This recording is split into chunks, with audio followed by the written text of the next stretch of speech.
this is going to be an interesting lap from Bagnaia, because now he's got temperature in that tyres, in that new Michelin soft rear tyre. So what can Bagnaia do to try and claw himself up from the back of the third row at the moment, which you have to say won't cut it. Oh, he's down! He's gone down! Pecco Bagnaia then. Now that is a disaster in Doha, isn't it, for the double world champion. Pecco Bagnaia down at turn 4. Session over for the Italian. At the moment, we just mentioned he was 9th, back of the third row of the grid.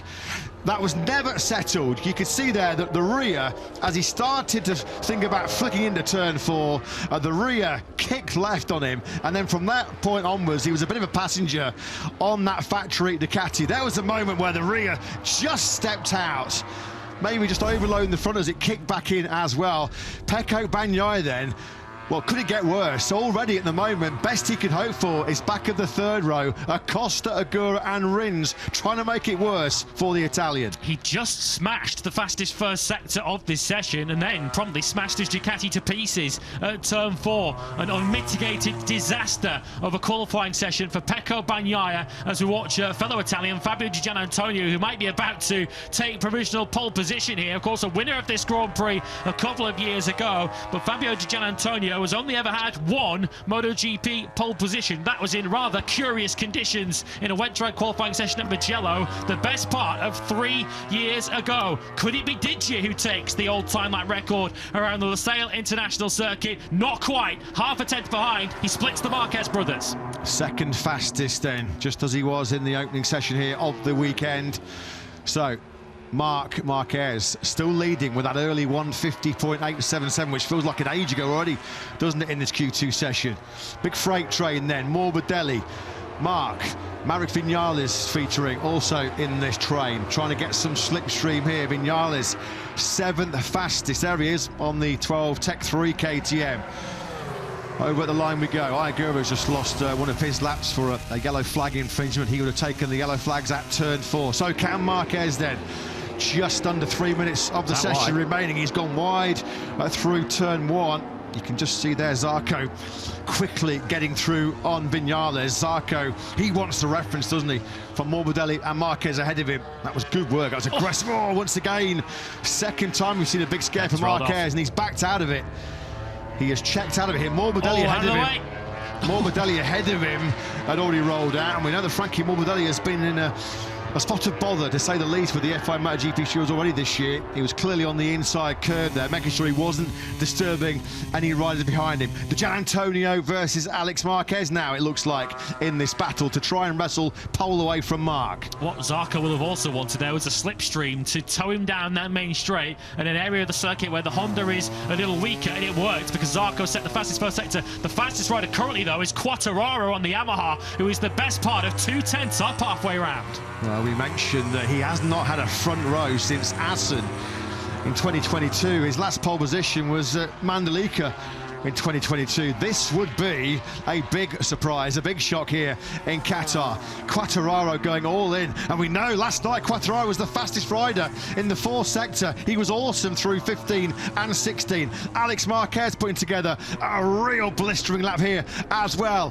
Ayagura, Rins has just gone up into 5th place. Brilliant by the factory Yamaha rider, having come through Q1. Likewise, Ayagura also through the first session. He's currently 8th fastest. On board then now with Quartararo. Is he on course for the front row here in Qatar? The flying Frenchman goes into P1.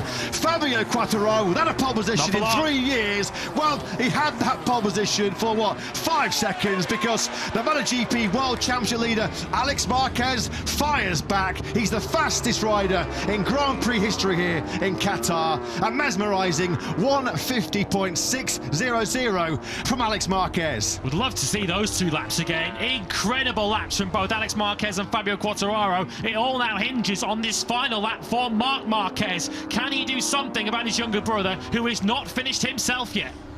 Alex Rins, what seconds ago was as high as 5th. All of a sudden he's been punted back down to 8th place on the second of the factory Yamahas. What a performance that was by Fabio Quartararo. His session is over. All he can do now is hope and pray that he hangs on to that rare front row. It is an absolute shocker here in the desert for Pecco Bagnaia. When he crashed at turn 4, he was already at the back of the third row in 9th. It has got worse, as we feared it would do for the Italian. He is now in 11th place. Only Pedro Acosta sits behind him as Marc Marquez now going all in, just as he knew he would do. He has been super rapid in the first 2 splits here in Qatar, on course to maintain his 100% pole record in 2025. Yeah, there's only one thing really that could make Pecco Bagnaia's Saturday afternoon worse, and this is about to potentially be it, as Marc Marquez chases that 4th consecutive pole position. But the rider right up ahead of him might not be out of this either. Look how quickly Morbidelli is going as he's halfway around the lap. Morbidelli would be disappointed, given the pace he saw so far this weekend, if he only starts 5th. Gian Antonio's taking the checkered flag, no front row for our 2023 winner. Alex Marquez then powers out of the final corner. As it stands right now, the fastest rider in MotoGP history here in Qatar. But can there be late fireworks delivered by Marc? This is going to be super, super close. He's 3,000 of a second down in sector 3. He's going to get a bit of clear air here behind Frankie Morbidelli, and he has delivered right when it mattered. Marc Marquez does indeed preserve his perfect qualifying record in the 2025 MotoGP World Championship. A blockbuster 150.499. What a last lap that was by Marquez. Pole position in Thailand, pole position in Termas, pole position last time out in Kota, and now he's the first rider since himself back in 2014 to kick off a MotoGP season with 4 consecutive pole positions, all-time that record to boot. Perfect place to try and win his 4th successive Tissot sprint of the season. Some lap by Marc. Alex Marquez will be looking at the big screen thinking, not him again. What have I got to do to have that P1 next to my name? Alex Marquez will start 2nd on the grid once again as he looks to try and maintain that World Championship lead.